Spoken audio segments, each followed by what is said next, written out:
In this video, you're going to learn about the White Room protocol to master your focus and concentration. Picture this. You are sitting at your desk while mindlessly looking at your math homework. You've barely finished one of 3 pages in 1 hour. And the reason for that is that you just can't get yourself to focus without random thoughts popping up in your mind. The scientifically verified tools you are going to learn about in this video will literally save years of your life wasting time on things you don't want to do.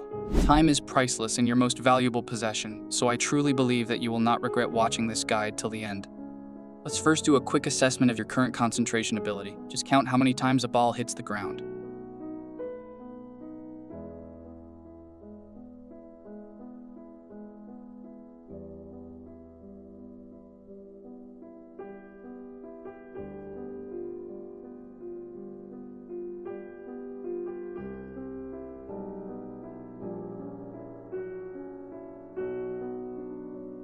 So how many times did the balls touch the ground?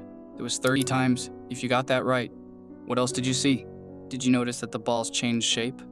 Did you notice the background color changed? This test is so interesting because it shows that we can miss things that are clearly in front of us when our brain is busy. The tools you will learn about in this protocol will not only help you to increase your ability to concentrate, but also help you to broaden your awareness by aiding cognitive function. Now let's start by talking about some sound-based tools. Binaural Beats might be an unexpected addition to this focus protocol, but 40 Hz binaural beats have been shown in multiple peer-reviewed studies to enhance concentration and focus. This happens in part due to increased levels of the neurochemicals dopamine and acetylcholine. If you can concentrate best in silence, then I recommend listening to the 40 Hz binaural beats for about 5 minutes just before your work session. If you are not sure where to listen to binaural beats, there are tons of free options on YouTube. Other than binaural beats, white, brown, and pink noise have also been shown to aid concentration.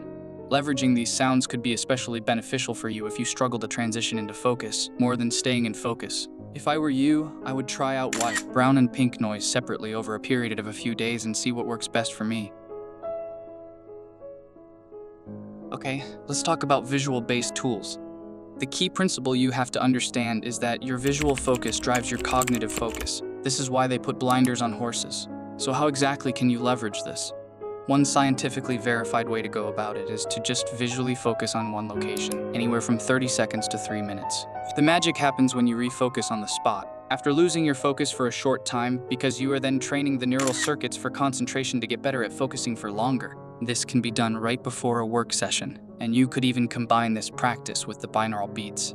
Also, it would make sense to create a dedicated study area that is free from clutter and distractions. In this context, even wearing a hoodie, which impairs your view to the sides, could be something to try out. When it comes to how long you should make your cognitive work session for optimal focus, the answer is around 90 minutes.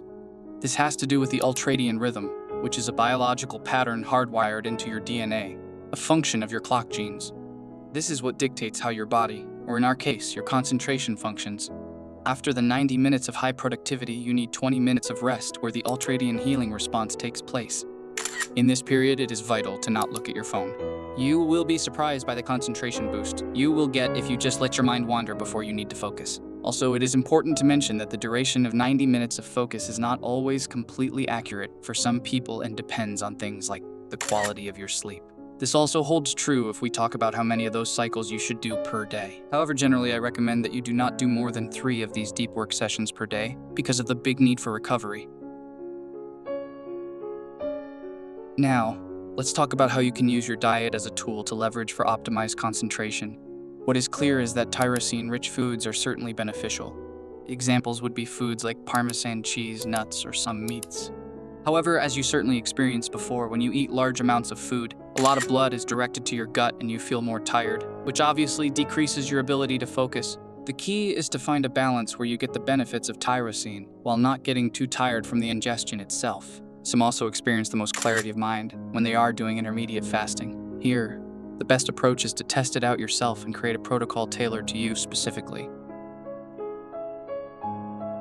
Cold exposure is one of those things which is pretty much an uncountable number of benefits, and improved focus is one of them. This is because it triggers the release of neurotransmitters like norepinephrine.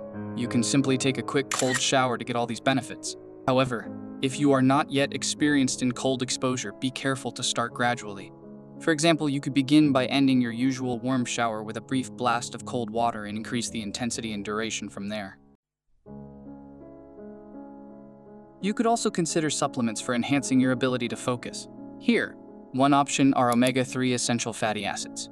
1 to 3 grams of EPA essential fatty acids per day can improve your outcomes when it comes to concentration by modulating the neural circuits and brain function that support focus.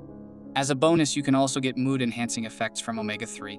The next supplement, which can positively modulate brain function and that actually works as fuel for neurons, is creatine monohydrate. You probably hear about creatine often in a weightlifting context, but there is scientific consensus that it is also beneficial for focus and concentration. Here, the recommended dose is about 5 grams per day. However, factors like your body weight could influence this.